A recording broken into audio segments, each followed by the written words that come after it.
Hello, welcome back, or welcome if this is your first time finding me on YouTube. I'm Lion Teach, and today we are here with our lesson number 5.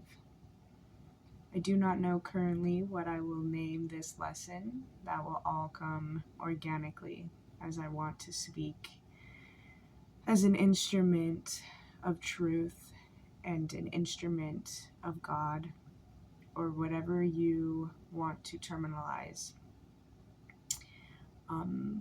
the creation of us.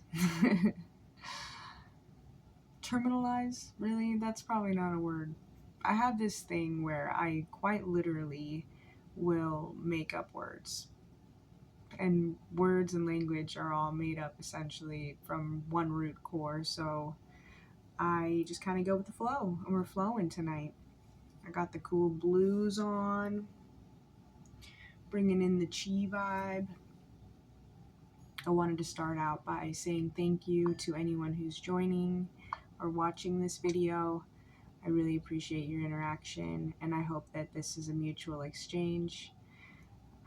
Please like and share this video with others if you feel like this message can help someone. Also, comment below on anything that you may resonate with. I really appreciate the interaction, and it also helps me continue to do these videos. So let's go ahead and begin with doing a clearing. Now that it's nice and quiet, the air is turned off. Perfect timing. Love that. Divine timing. We're going to do a clearing with my little trusty friend. This is my hammered Tibetan bowl. I absolutely love this bowl. I love the vibes. So we're going to get into it.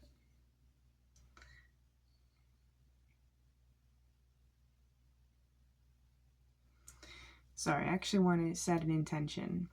Through this, I want to clear any negative energies or any energies that do not resurrect. I really wanted to say that word. The spirit's already talking. Anything that doesn't resonate within our own alignments, and that can be unique to every individual. But for the purpose of this video, I want to clear any energies that may disturb or interrupt me while I speak this message and allow others to truly get the value in it. I long to teach and share, and that's truly the vibration that I want to create. So we're going to start with some deep breaths, and then we're going to do the bowl. We're going to do the bowl. All right.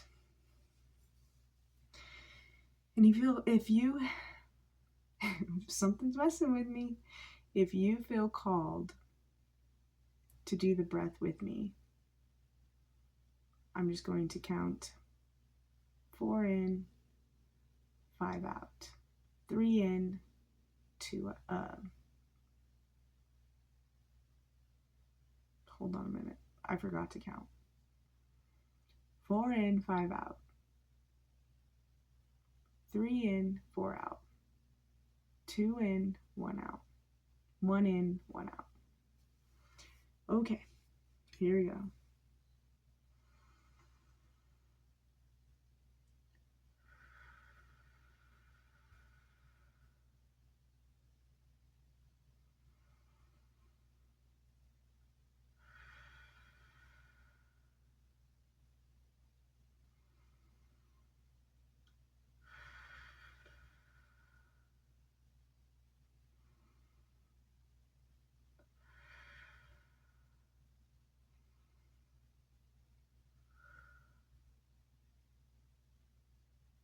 Okay.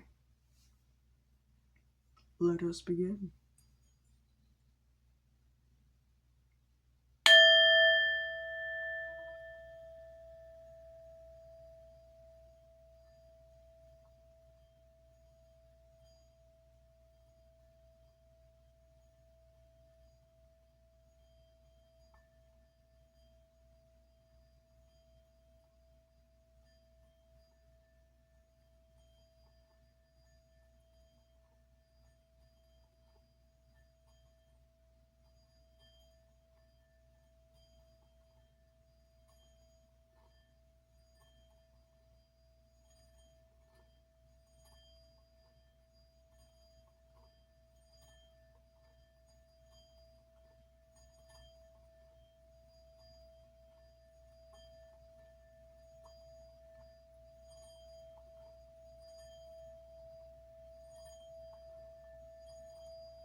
Wow, that was so powerful. And again, with divine timing, because the air stopped when I started this video, and now that I am done with the bowl, the air started again. I will take that as a sign. I feel as though I am prepared now for this certain message to come through. As I was doing that, I really had this call. I was picturing children laughing and playing with each other, and how children do not have a filter. They tend to just speak what they feel and do what they feel they want to do without really having to think about how that's going to come out or how that's going to affect others around them.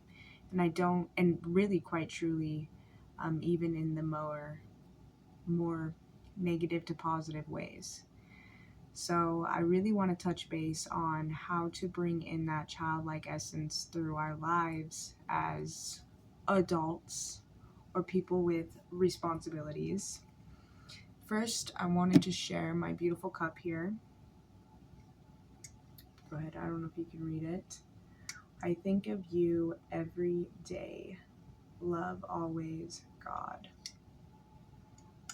I think that's beautiful. I'm drinking some chamomile tea to kind of help me relax and get into the mode. I really don't want to make this an extremely long video, but also I'm not setting an intention on a certain time. We're just flowing. We're going with the flow.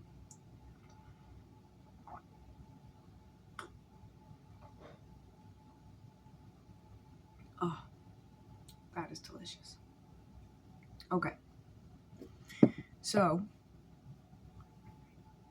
I'm going to speak from my own personal experience when it comes to this lesson. I try to do that with really anything I relay to others, is speak from my own point of view. We all have our own perspectives, and the beautiful thing is when we share our own perspectives and we put that out, it can allow us to then integrate new information and have an ability to see things from a different point of view. It's beautiful, very beautiful. So, I want to begin as a child. I always filtered myself. I grew up in an environment where I was highly sensitive and very intuitive. So I picked up on the energies of the adults and other people around me. And because of this, it actually forced me to go more into a shell than I believe most children naturally do or behave. I was always filtering my own thoughts, my own behaviors, and my actions, and how those affected the people around me. I have had to teach myself over again on how to really get in tune with a childlike essence that I feel I was deprived as a child. Um, which is it's kind of fun. I mean, it really is to be able to find joy in just being authentic and vulnerable and messy and human has really allowed me to come out of a shell that I built for protection. I see a lot in my everyday experiences where people will filter themselves based on the audience around them or the interactions with others in their lives. I watch as this has truly impacted others in a negative way. So, for me to be able to really harness this childlike essence, I've had to revert back to unlearning those behaviors that told me being myself and being authentic was wrong, and that we had to confine and or be constricted into a certain mold in order to fit in with our peers.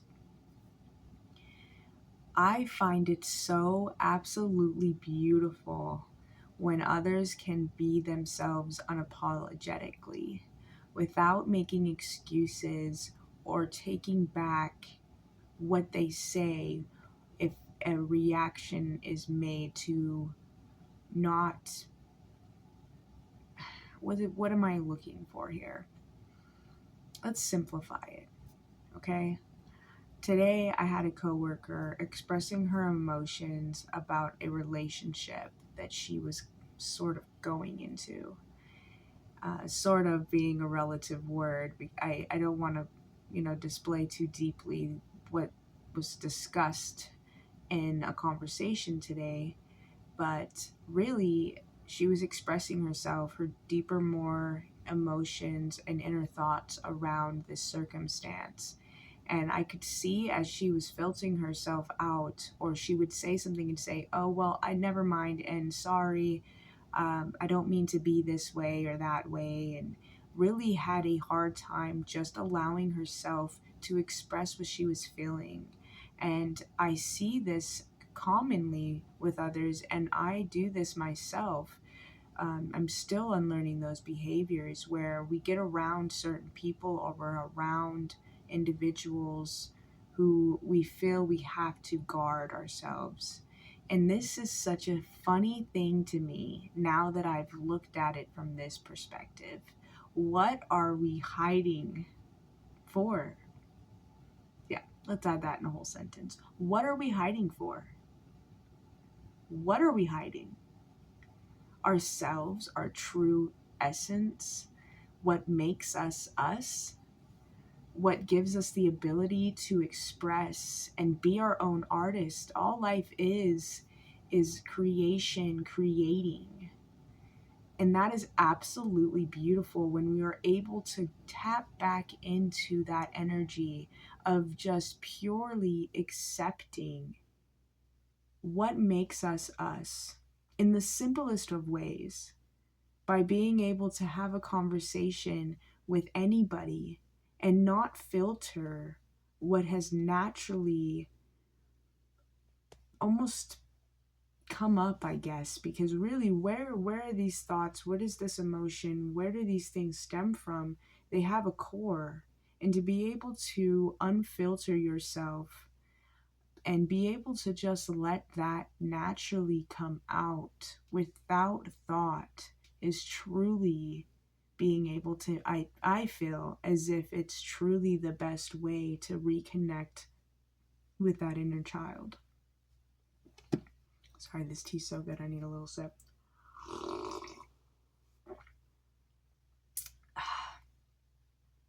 Pure example. Right now, I just wanted to do that little slurp thing because it feels good in my mouth when I do that. I don't know. And there it was. I stopped myself. I don't know. I'm working on that still because it's so fun to be expressionate. Making up words again. It is so fun to dive deep into what makes us the playful, happy children that we are. I know forever I will always be a child. I'm a child of God, you're a child of God. Whatever you believe, just knowing that we've all stemmed into this world as a tiny seed and has since then grown. It never changes that we were once that seed. We've just metamorphosized into this new being based off of the being that we always are. I really hope that makes sense and is digestible in ways for others to absorb that message.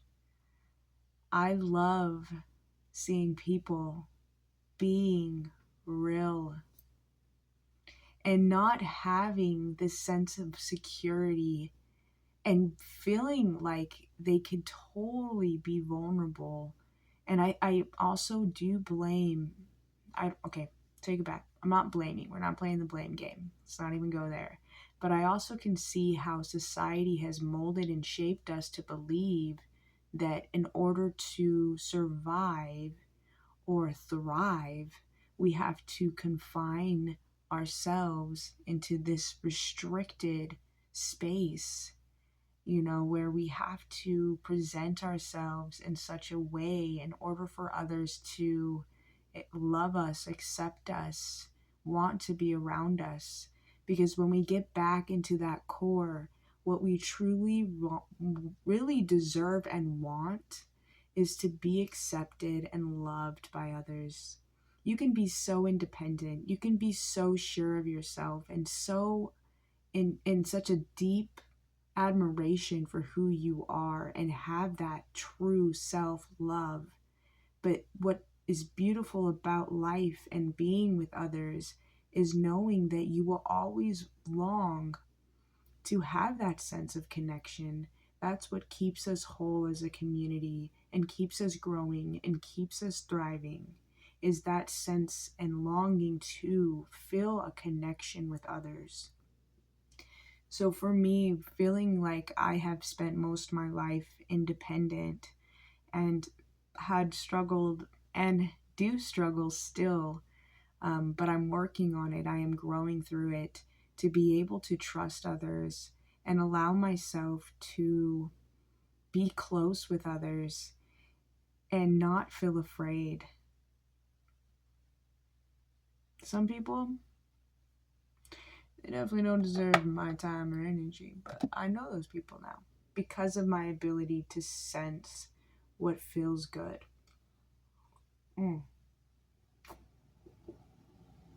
This chamomile, bomb. So, these are some examples, again, in my own life, of seeing how people have a guard. And it has been something that has been really on my mind heavy lately, is how others guard themselves, thinking that that is the best approach to being welcomed and accepted by others, which truly does the opposite. It's kind of funny how that works. I go back to that line and I keep hearing it over and over. What are we hiding? What is it that we're so afraid of? And really, what's been a huge stepping stone and tool for me in this journey of self-discovery and self-love and self-growth has been realizing that these emotions that come up, this sense of insecurity that I feel by needing to be seen and validated by others, stems from, hold on, let me think about that. I had a train of thought and the train left the station. um, Basically, let me get it together. Let me get it together. Maybe this will help.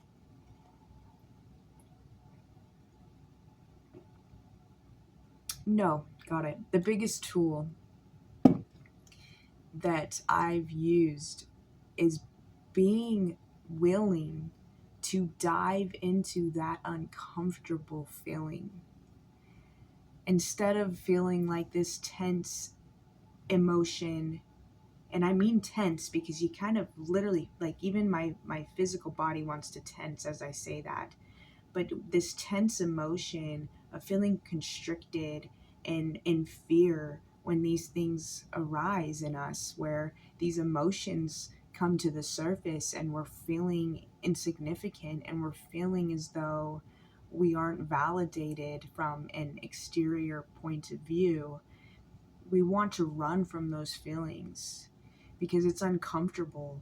Nobody willingly walks through a thorn bush unless you want to self-torture yourself. And I think we see these emotions and these experiences as such, as a danger zone. No, don't go there. Something labeled restricted. Something that says beware. Don't enter. When truly I had to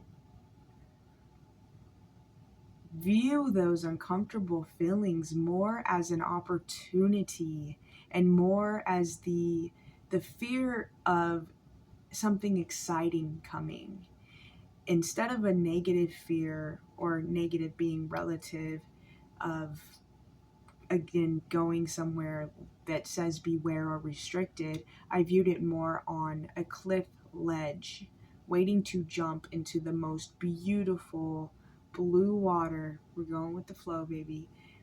Blue water, and having the sense of bliss, knowing that it is a little terrifying. It's going to be a little uncomfortable. But once I took a step off and jumped into this experience, I would have a blast, and it would make me feel good to know that I had done that, versus looking at these feelings or emotions or experiences as something to negate. It was something that then had given me the opportunity to see how it would impact me in a positive way, to look at these emotions and deal with the uncomfortableness.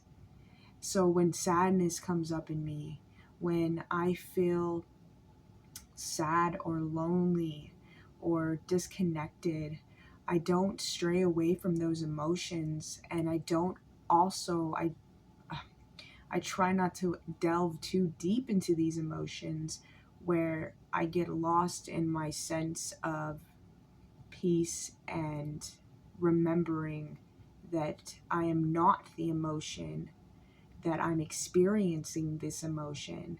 And I try to then step into it with a brave heart, a heart that knows that it's uncomfortable, but I will get through it. And once I do, I will have a sense of accomplishment and self reassurance. So when we get into these interactions with people, bringing it full circle for us all, when we get into these interactions with people, or we again just in general have guards up through our lives around our hearts, around our minds, around our ability to express, we tend to just not be aware, one, and two, veer away from the uncomfortableness.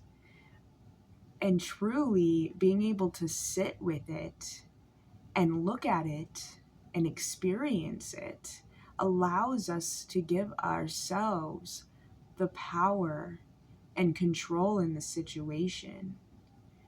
It allows us to then step forward with courage, with the knowing that nothing bad is going to happen when you face the truth of how you feel. There isn't some boogeyman waiting on the other side of truly sitting with your uncomfortable feelings. And truly, probably said that word quite a bit, but it's true. It sets us free.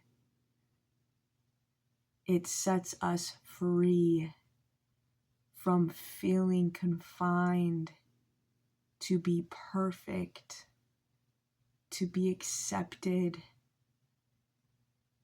to be loved. It frees us because then we are love and we are acceptance.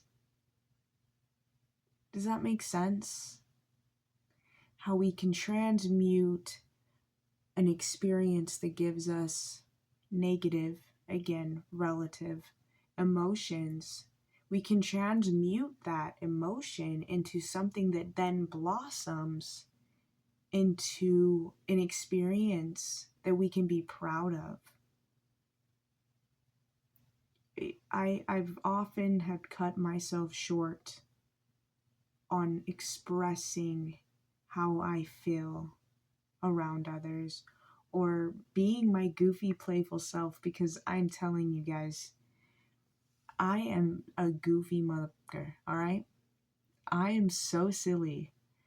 And I've seen so much of that side of me be able to come out as I address what it was that was holding me back from expressing it anyway.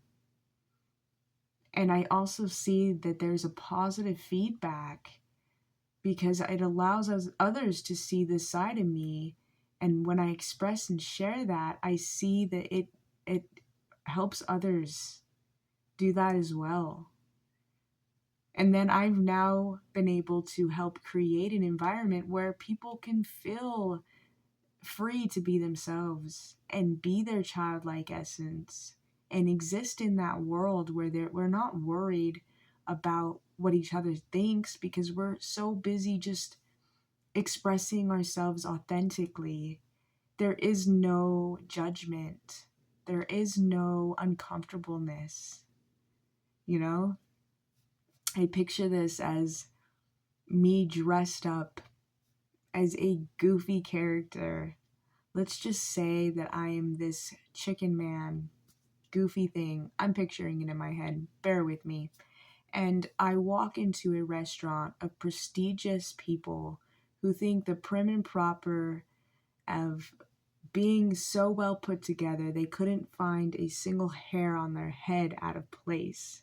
And I picture this energy that I can bring into a room is me showing up as this goofy character and stumbling through and laughing and dancing and creating almost this sense of chaos, but it's not. It's being able to bring out the realness of being human around people who have been indoctrinated into believing that there's a certain standard to living life, that there's a certain a certain bar, even that you have to reach in order to be considered a respectable adult.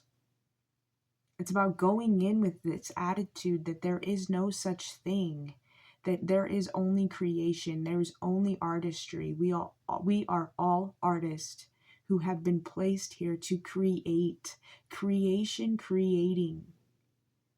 That there should not be any labels or statistically speaking, cliquey people. You can't get in this club. You don't have the right credentials kind of vibes. Like, ew.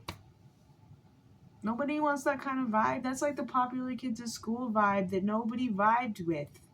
Okay? I was always a weird duck, okay? I don't know why I call myself a duck. I went around through all the groups and I connected to so many people. And a lot of that was because I was able to kind of see more clearly how people were when they were being their best versions of themselves. And I always saw the good in others. It's about allowing ourselves to just be ourselves in the most playful of ways.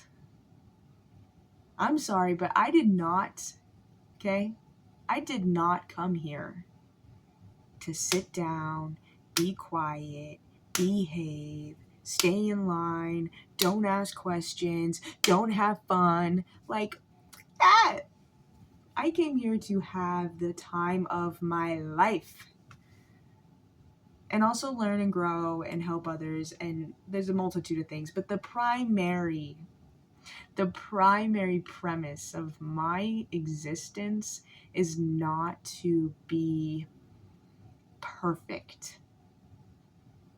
And however that's termed through existence, I came here to just experience and play and have fun. I did not come here to be miserable.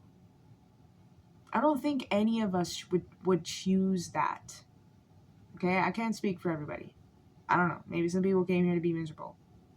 Maybe some people came here to literally just suffer their entire lives. Cool, bro. You do you. But I know for me, I did not come here to sit in misery, which is why I felt so called, even since a young age, to do the inner work, to face the uncomfortable things. You know, I always go back to this picture that I saw years ago. It was actually on a card. I believe it was some Oracle deck. One of my friends had this beautiful, she always had the most beautiful cards. There was one specifically that has impacted me for many, many years still. And it was a card of a little girl plugging her ears and closing her eyes. And behind her, where she refused to look, was this big, dark, lurking monster thing. Okay? But there was also a piece of the card where I think there was an imagery underneath showing what it was when she finally turned to look around. And the monster that she refused to look at was only in her imagination.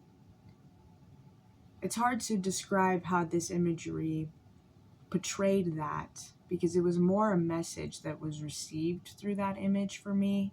But basically, the thought is that whatever you refuse to look at, whatever you refuse to see or hear or deal with, like this little monstery thing flying through the air, whatever you refuse to really see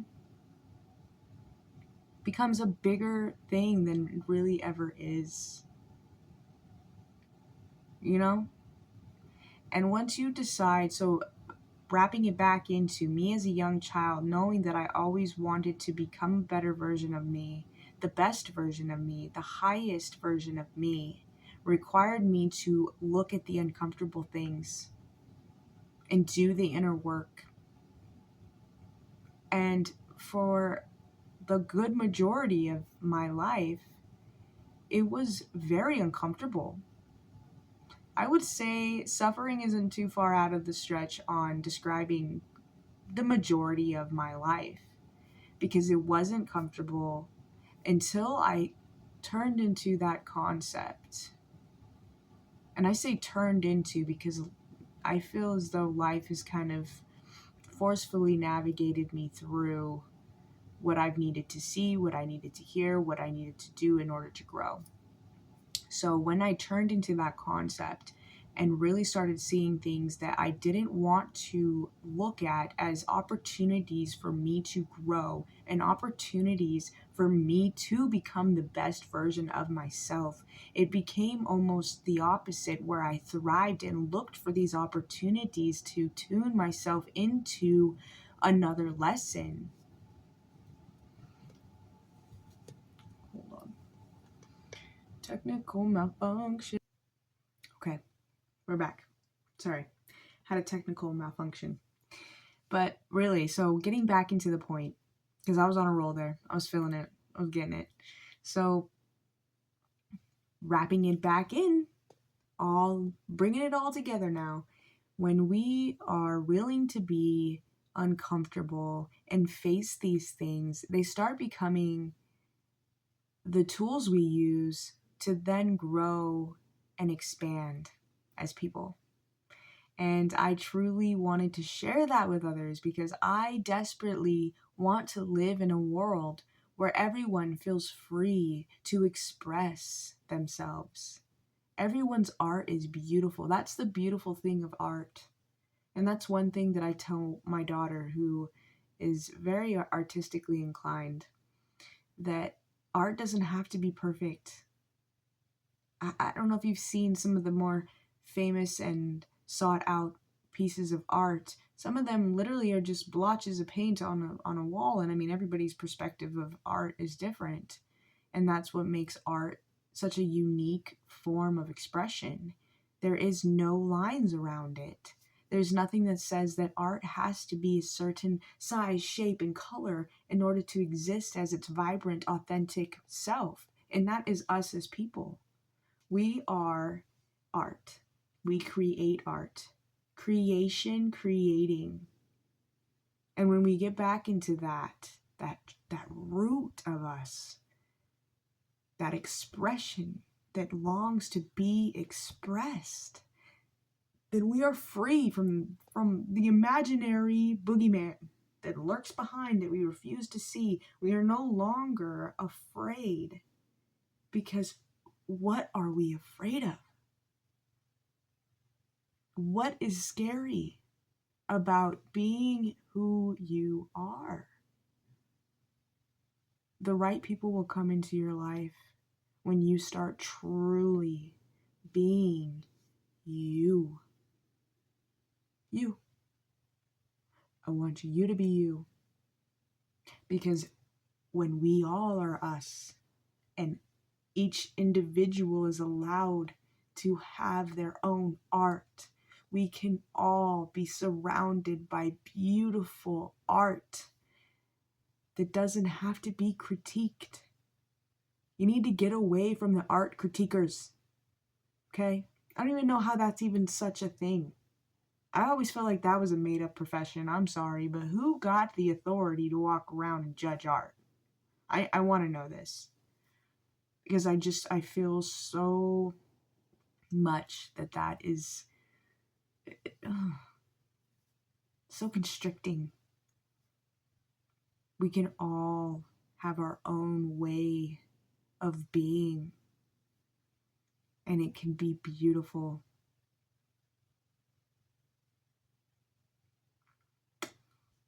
Yeah.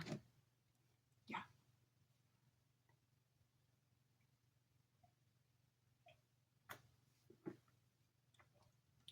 So if you take anything from this video and you made it this far, one, I appreciate you. Two, I really hope that this plants a seed in your heart, in your mind, that there is no right way. There's nothing to be afraid of when it comes to expressing yourself. And it is absolutely necessary in these times that we live in to bring your own art. You are the artist.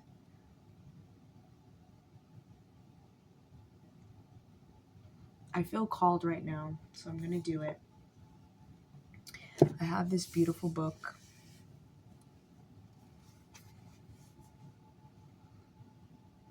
The Voice of Knowledge. We're going to thumb through real quick.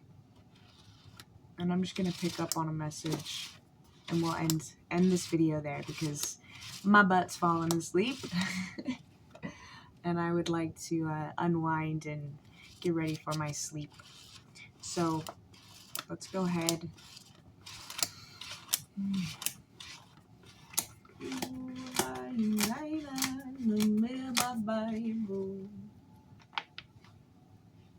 Okay. Wow. That's not on point. I don't know what is. Divinely placed. Don't waste your time taking anything personally. When other people talk to you, they are really talking to the secondary character in their story. Whatever people say about you is just a projection of their image of you. It has nothing to do with you. I love that has come up. It really ties back into you being your own artist. I'm going to leave you with one more example, if you will, on how to be self-expression knit. Okay. It's basically like if I were to paint a picture, okay, and imagine you're a child in art class. Teacher says, everybody draw a lion, because you know I love lions. And everybody in the art class scribbles away or paints away and creates their own lions. If you were to take everybody's picture in the class and hang it up on the wall, no one's picture would look the same. And nobody would critique that. And as a child, we had the ability to look up and be proud of our own artwork. To be able to see everybody else's artwork and know that you created one and you admire what you've done without comparing it to others' art. And then the teacher comes around and looks at everybody's art and says, wow, beautiful job, Jimmy. Wow, Sarah, that is absolutely gorgeous. Or whatever, the teacher would say. And being able to understand that that's how we can create our lives, and that our picture does not have to look the same to be appreciated, to be admired. That is the beauty of life. That is the beauty of creation. I'm going to say it one more time. Creators creating. Creation creating. Please, please, please, please make your own art. Make it whatever you want it to be. And it could be perfectly straight lines and whatever the hell your art looks like, it's perfect. Because you are perfect just the way you are. Okay, wrapping it up. I absolutely love you all. From my heart, I send you love and blessings and lessons, and we're not stressing no more the little bit, tiny little, itty bitty, problematic nothings that are non-apparent when you're staring at the face of creation, because you are and we create. I love you. Good luck. Until next time, I'll see you on the other side.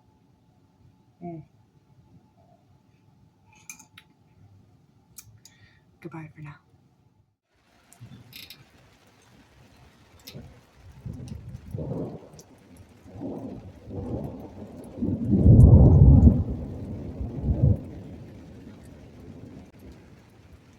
Wow. So powerful.